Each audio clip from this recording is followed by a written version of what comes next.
देखो सत्संग में था आमने सामने रूबरू फेस टू फेस बैठ के सुनना चाहिए,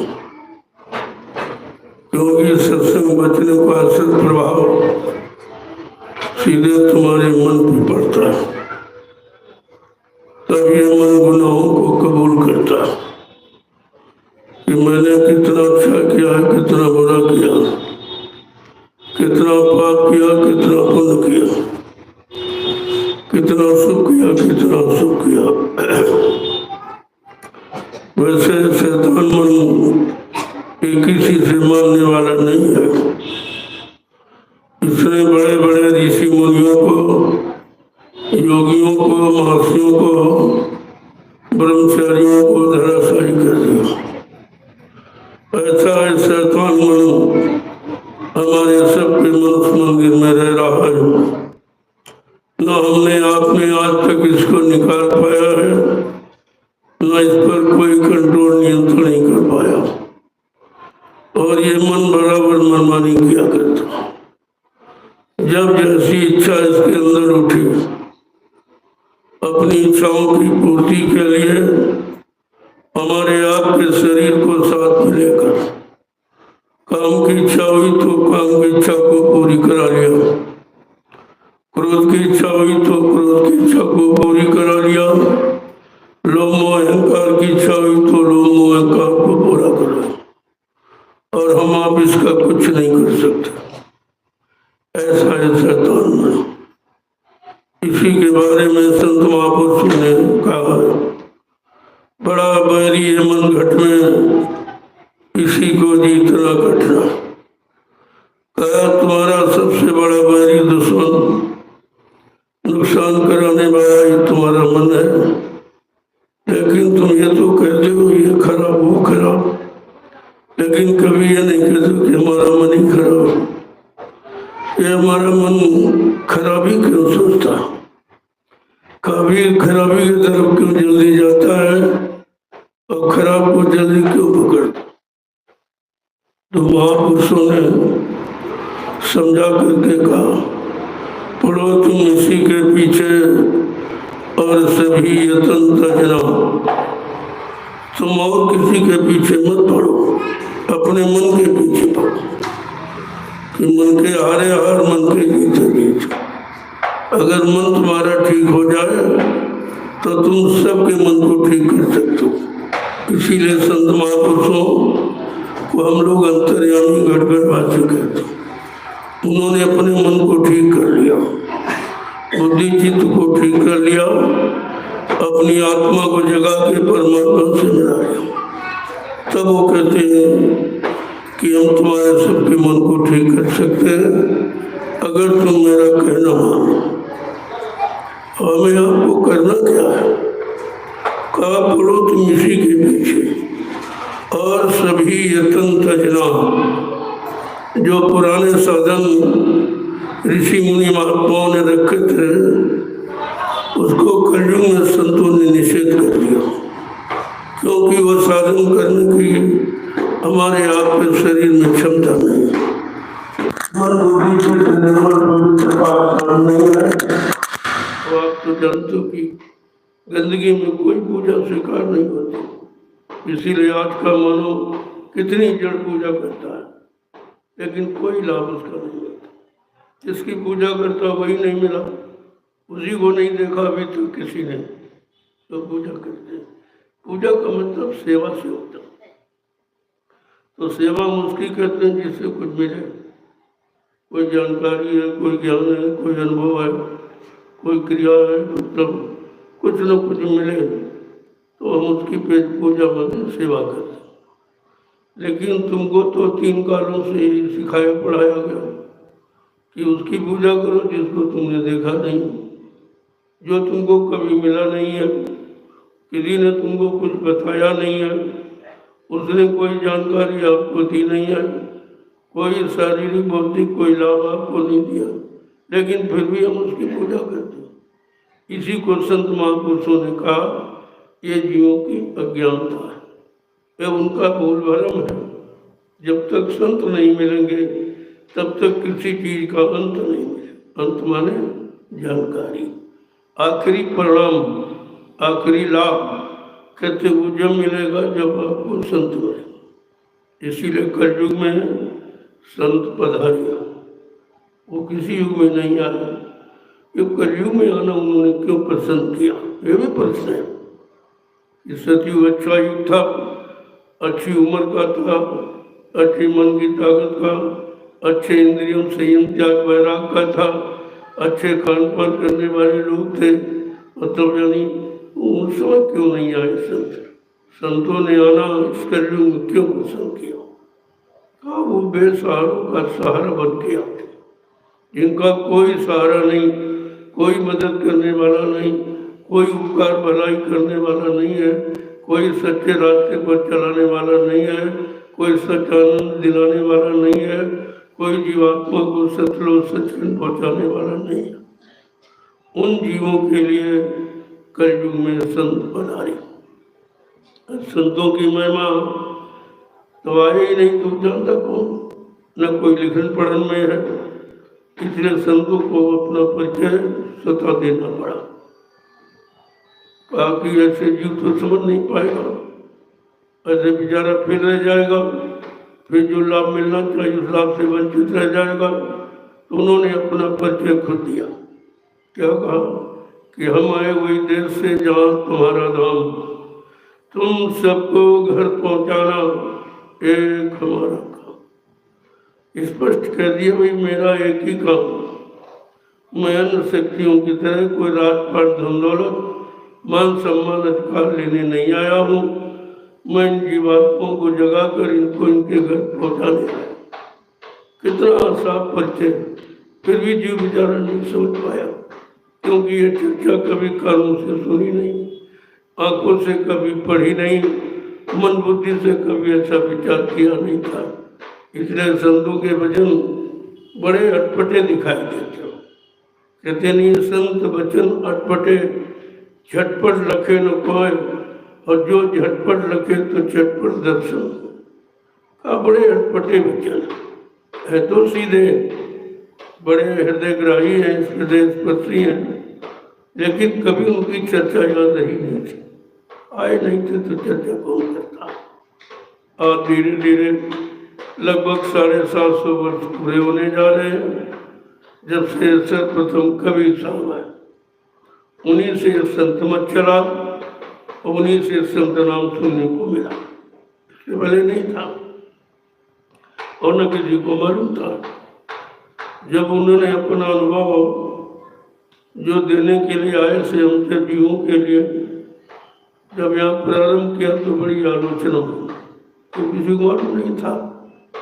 वो आंतरिक राज, घट का राज, और घट में दिखाते, घट में दर्शाते और घट में पाने का रास्ता बताते थे। लेकिन जीव इतना अज्ञानी था, इतना जड़ता में दृढ़ था, फंस चुका था कि उनके सच्चे वचन समझ में नहीं आते। बड़ी मेहनत करनी पड़ी संतों को। यही कारण है उनको अपना सच्चा ज्ञान देने के लिए बड़ा संघर्ष करना पड़ा। तरह तरह की यात्राएं उठानी पड़ी। इतने सहज में सत्य ज्ञान नहीं मिलता है। पहली बात तो ये मालूम नहीं है, अजर मालूम कराए महापुरुष तो समझ में नहीं आता। तो उनको अपना सत्य ज्ञान समझाने, बताने में, लोगों तक पहुँचाने में बड़ा समय लगा। आज लगभग 750 वर्ष पूरे होने जा रहे, फिर भी सबकी समझ में भी नहीं आ रहा। लेकिन धीरे धीरे जैसे जैसे आपत्तियों में फंसता जाएगा, बुराइयों में फंसकर स्वयं उबता जाएगा। अब इससे मनो बुरे काम, बुरे खान पान, बुरे संग सुबह, बुरे कर्म करके खुद मतलब यानी परेशान है और कहने लगा कि बहुत बुरा समय आ गया। अब आपको यही सोचना है कि बुरा करने वाला खुद ये कहे कि बुरा समय आ गया, खराब समय आ गया, तो कहते हैं यही तो परिवर्तन की निशानी है, यही तो परिवर्तन की शुरुआत है कि बुरा करने वाला खुद कह रहा बुरा होगा, बहुत बुरा समय आ गया। इसी को कहते हैं समय का परिवर्तन। आज ये परिवर्तन धीरे धीरे लोगों के दिल दिमाग तक पहुंच रहा है। कौन सा परिवर्तन? वैचारिक क्रांति का। ये खूनी परिवर्तन नहीं, वैचारिक क्रांति अन्य युगों का परिवर्तन का जो इतिहास है वो यही कहता भाई लोगों ने 4 नीतियों का प्रयोग तो किया। जो भी परिवर्तन करने आया उसने 4 नीतियों का प्रयोग किया, साम दाम भेद और दंड नीति। ये समझाया बुझाया, लोभ लालच दिया, तरह तरह से उसको बताया कि जो लोग नहीं माने उनको ये परिणाम भुगतना पड़ा, जो मान गए उनका इतिहास बना, उनकी लोगों ने पूजा की है, उनको मान्यता मिली है। जब ये भी समझ में नहीं आया अंततोगत्वा दंड नीति का प्रयोग करना पड़ा। इसी दंड नीति को चाहे राम रावण संग्राम कर लीजिए और चाहे महाभारत कर लीजिए, ये दंड नीति। लेकिन कलयुग का परिवर्तन ऐसा नहीं है, क्योंकि कलयुग में काल शक्तियों का आना नहीं है, अवतार नहीं है, दयाल शक्ति का अवतार जिसको संत अवतार कहते, उनका परिवर्तन बिल्कुल है। क्योंकि संत दयाल देश से आते हैं, दया करने आते हैं, माफी करने आते हैं, उनका ये काम है। इसलिए उन्होंने अपने परिवर्तन की भूमिका वैचारिक क्रांति के माध्यम से रखी। परिवर्तन होगा लेकिन वैचारिक क्रांति के द्वारा लोगों के विचारों को बदल दिया जाएगा।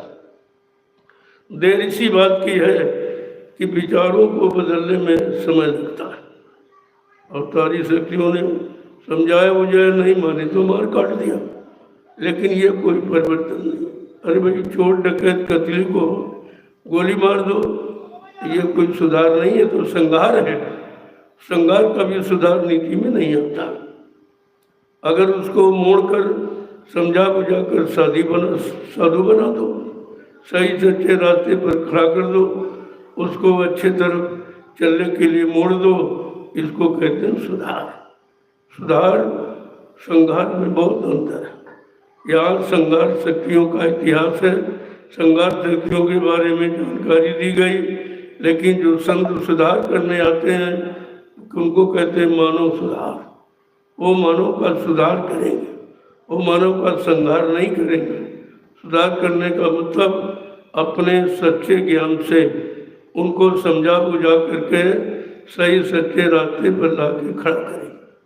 देर तो इस बात की, बाकी उन्होंने कहा भाई मेरे काम में कोई देर नहीं, मेरे काम करने की भूमिका में कोई देर नहीं है। देर तुम्हारे समझने में और तुम्हारे बनने में। अगर तुम समझ जाओ और बन जाओ तो परिवर्तन चुटकी बजा से काम मैं कर दूंगा। जिसको सुनकर लोग बड़ा आश्चर्य करते हैं, बड़ा ताज्जुब करते हैं, कोई कोई तो अतिशयोक्ति कहते हैं, लेकिन ऐसा नहीं है। संतों ने करके दिखाया है। परिवर्तन लोगों में किया। वाल्मीकि जी का एक ज्वलंत उदाहरण है कि वो कुख्यात डकैत थे, लूटपाट छीना झपटी, राजनी के सिवा उनके पास कोई ज्ञान नहीं था। लेकिन जब संत महापुरुष अपना ज्ञान देते हैं तो किसी का इंतजार नहीं करते, कोई मान सम्मान की इच्छा नहीं रखते हैं। उन्हें सुधार करना है तो कहीं न कहीं से वो किसी न किसी तरीके से अपनी सुधार नीति प्रारंभ करते हो। तो उनको सुधार करना था तो साधु महात्मा के रूप में उसी रास्ते से गुजरे जहाँ से वाल्मीकि जी जो भी पथिक आता था उसको लूट पाट लेते थे, सामान छीन लेते थे और इसी से पूरे परिवार का पालन पोषण करते थे। लेकिन सुधार देखो संत महापुरुष जीव को कैसे सुधारते। तो जब निकले तो जैसे उन्होंने कहा भाई कौन हो तुम, खड़े हो जाओ। क्या मैं साधु हूँ। कल खड़े हो जाओ साधु वाले बच्चे, जो कुछ तुम्हारे पास उसको रख दो। तो साधु उनके पास था ही क्या, कमंडल तो अंगूठी थी, तो भाई वही रख दिया। तो उन्होंने कहा देखो कैसे सुधारते हो। कहते ये बताओ जो ये तुम काम करते हो ये क्यों करते हो। अरे कहा सभी बड़े बाल बच्चों को पालन पोषण के लिए कुछ न कुछ करते हैं, तो मैं भी ये काम बाल बच्चों के पालन पोषण के लिए करता हूँ, करना चाहती हूँ। लेकिन बाल बच्चों से जाके आप ये पूछो, जो हम ये गलत काम पाप काम करते हैं, तो क्या इस काम के परिणाम में भी आप सहयोग करेंगे, हिस्सा लेंगे आप? तो जब गए घर में पूछे, हाँ तो कहने लगे, अरे भाई ऐसा ये कहते जैसे तुम भाग जाओ। अरे नहीं भागूंगा नहीं। तो साधुओं को पेड़ में बांध दिया और घर गए। जब पहुंचे घर वालों ने घर भाई कुछ लाए नहीं हो, खाली आए हो। कल रात क्या कोई मिले नहीं यार, 2 साधु मिले, उनको पेड़ में बांध के आया हूँ। उनके पास कुछ था नहीं, ये कुंडल लंगोटी थी, कुछ नहीं था। लेकिन उन्होंने एक बात कही है, कहा घर वालों से पूछ के आओ, जिनको तुम ये लूटपाट करके धन देते हो, खिलाते हो, उनकी इच्छाओं की पूर्ति करते हो, उनसे पूछ के आओ क्या तुम्हारे पापन में भी वो हिस्सा लेंगे? तो घर वालों ने कहा हमको तुम्हारे पाप से क्या लेना, जो तुम ले आते हो हम उसका प्रयोग करते। फिर भी उनकी समझ में नहीं आया, वहाँ से चले आए। साधुओं ने पूछा भाई क्या? कहा उन्होंने कहा हमको तुम्हारे इस पाप पुण्य कर्म से क्या लेना देना, ये अपना तुम जानो, तुम्हारा काम। हम तो जो ले आते हो हम तो केवल उसका प्रयोग करने वाले हैं। बस वहीं से सत्संग उन्होंने प्रारंभ कर दिया, सुनाना। अरे जब तुम्हारे वो इसका काम में हिस्सा नहीं लेंगे, ये तुमको अकेले भुगतान करना पड़ेगा, तो तुम ऐसा काम क्यों करते हो? धीरे धीरे सुनाते सुनाते उनकी बुद्धि में परिवर्तन कर दिया। वो अपने आत्मिक बल के द्वारा, आत्मिक ज्ञान के द्वारा उनकी बुद्धि को जगा दिया, होश दिला दिया। और धीरे धीरे देखिए कितना बड़ा परिवर्तन हुआ। इतिहास बता रहा कि चोर डकैत, छीना झपटी करने वाला, राजनी करने वाला व्यक्ति, साधुओं ने उसको ब्रह्मज्ञानी बना दिया। उल्टा नाम जपत जग जाना, वाल्मीकि को ब्रह्म समाना। ये भारत के संतों की वैज्ञानिक नीति है, ये उनका विज्ञान है जो बड़े बड़े साधुओं को, चोर डकैतों, कतलियों को मतलब ब्रह्मज्ञानी बना देता। ये भारत का हमारा विज्ञान है, लेकिन वो संतों का विशिष्ट विज्ञान। तो हमें आपको इन सब चीज़ों पर विचार करना चाहिए। जब संतों की शरण में आओगे, उनके वचनों को सुनोगे, गंभीरता के साथ उन पर विचार करोगे और धीरे धीरे एक वचन अपने जीवन में उतारोगे, तो धीरे धीरे आपकी समझ में सब आ जाए। एक बार की तो नहीं समझ में आएगा, लेकिन कौन सा ऐसा काम है, महात्माओं ने कहा करत करत अभ्यास के जड़मति हो सुजान। कितनी बड़ी बात की, जड़मति यानी जड़ता में फंसा जीव भी कि अपने आप को जड़ता से हटा करके चेतन की तरफ पा सकता, लग सकता। अगर हम आप वही प्रयास करें, उसी कर्म को करने लगे। आज तो संतों का विशिष्ट ज्ञान, जिसे नामदान कहते हैं, जिसे आध्यात्मिक ज्ञान कहते हैं, जिसको सत्य ज्ञान कहते हैं, अगर हम सब धीरे धीरे अपने जीवन में उसको उतारने लगे, तो एक दिन हम आप भी महान बन जाएंगे। महान को कहीं से बना बनाया नहीं आता। संत महापुरुषों के यहाँ भगवान बनाए जाते हैं, गुरुओं के यहाँ भगवान बनाए जाते हैं। आपने मर्यादा पुरुषोत्तम भगवान राम का इतिहास पढ़ा, उनको कोई नहीं जानता। अयोध्या में पैदा हुए राजा दशरथ के यहाँ, ये जानते थे उनके बुढ़ापे में संतान हुई, और कुछ नहीं जानते। लेकिन विश्वामित्र की शरण में गए, यानी गुरु की शरण में जाकर उन्होंने उनको भगवान बना दी, उनकी पूजा करा दी। और आज भी विश्वामित्र के बल के द्वारा जो काम जनकपुरी में कोई नहीं कर सका, बड़े बड़े धर्मान बलवान बुद्धिमान हो गए, लेकिन गुरु ने अपने आत्मिक बल के द्वारा जो उनको मतलब लाभ दे दिया, उनका मान सम्मान करा दिया, उनका इतिहास बना दिया, उनकी पूजा करा दी। ये है गुरुओं की महिमा, ये तो गुरु की महिमा है। हम आप कितने बड़े भाग्यशाली कि हमें आपको समय का सद्गुरु मिला। सतगुरु, गुरु माने ज्ञान कराने वाला, लाभ दिलाने वाला, राजपाट धन दौलत मान सम्मान अधिकार दिलाने वाला, पद पत्नी बाल बच्चे मान सम्मान दिलाने वाला, इतिहास बनाने वाला, पूजा कराने वाला।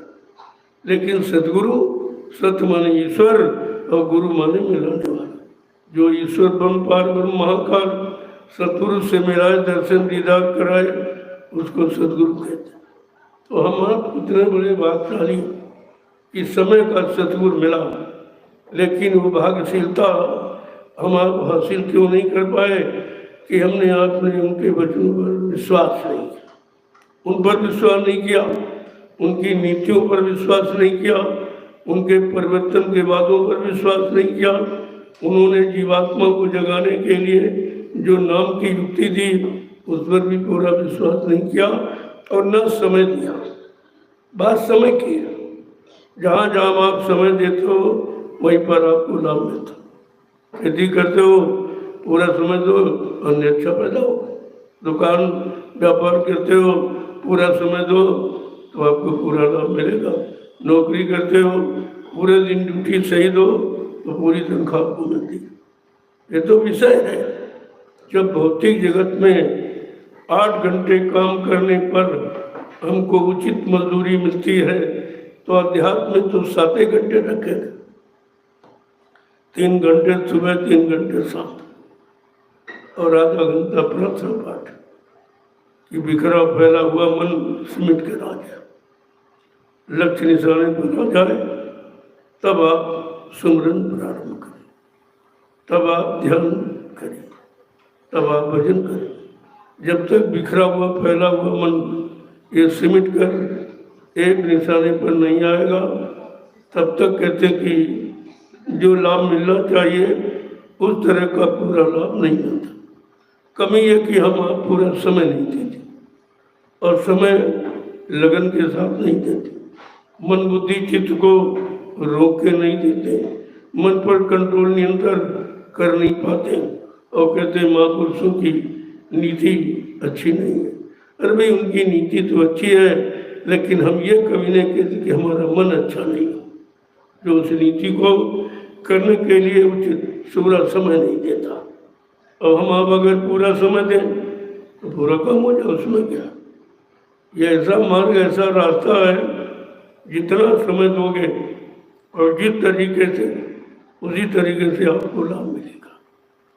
तो कहने के लिए तो बहुत कुछ गुरु ने पढ़ा दिया, सिखा दिया, बता दिया, अभ्यास करा दिया, लेकिन वही अगर बार बार कहा जाए तो लोग कहते हैं वो मनगढ़ंत बातें करते, तो अपनी तरफ से सोच बना के कहते हैं। हमने कहा भाई कुछ जो महापुरुषों ने कहा है उनका प्रमाण आप ले लीजिए, हम उनका प्रमाण दे दें, हमें कोई तकलीफ नहीं है। तो मैंने पिछले जो संत महापुरुष आए उनकी जो वाणी, जो मतलब उन्होंने समय से बयान की है, तो उसको जो लिखा गया उसको भी जब आप सुनोगे तो आपकी समझ में ये आएगा कि भाई सबने कहा है, एक की बात नहीं है, सबने कहा है।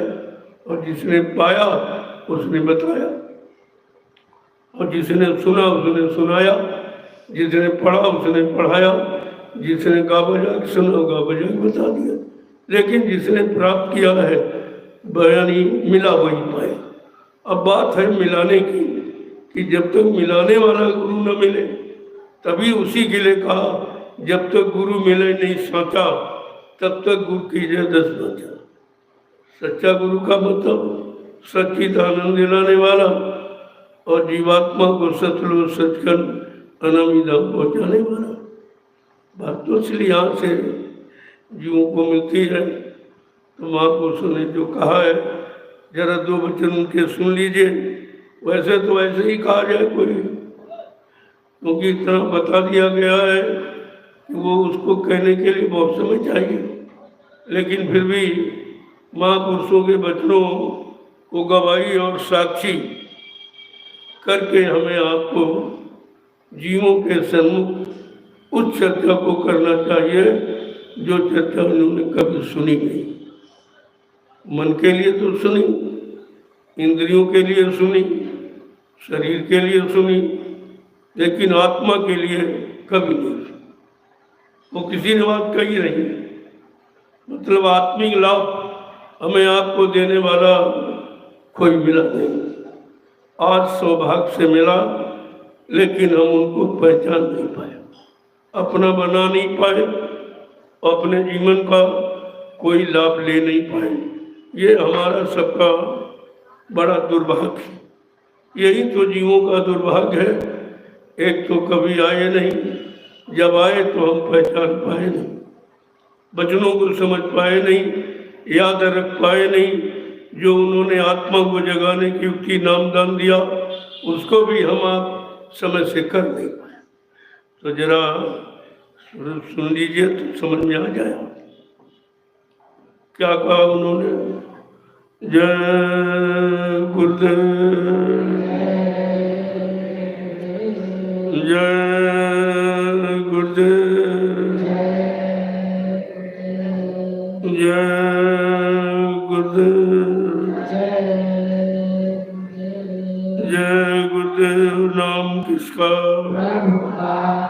जय गुरुदेव। नाम किसका, प्रभु का प्यारा नाम।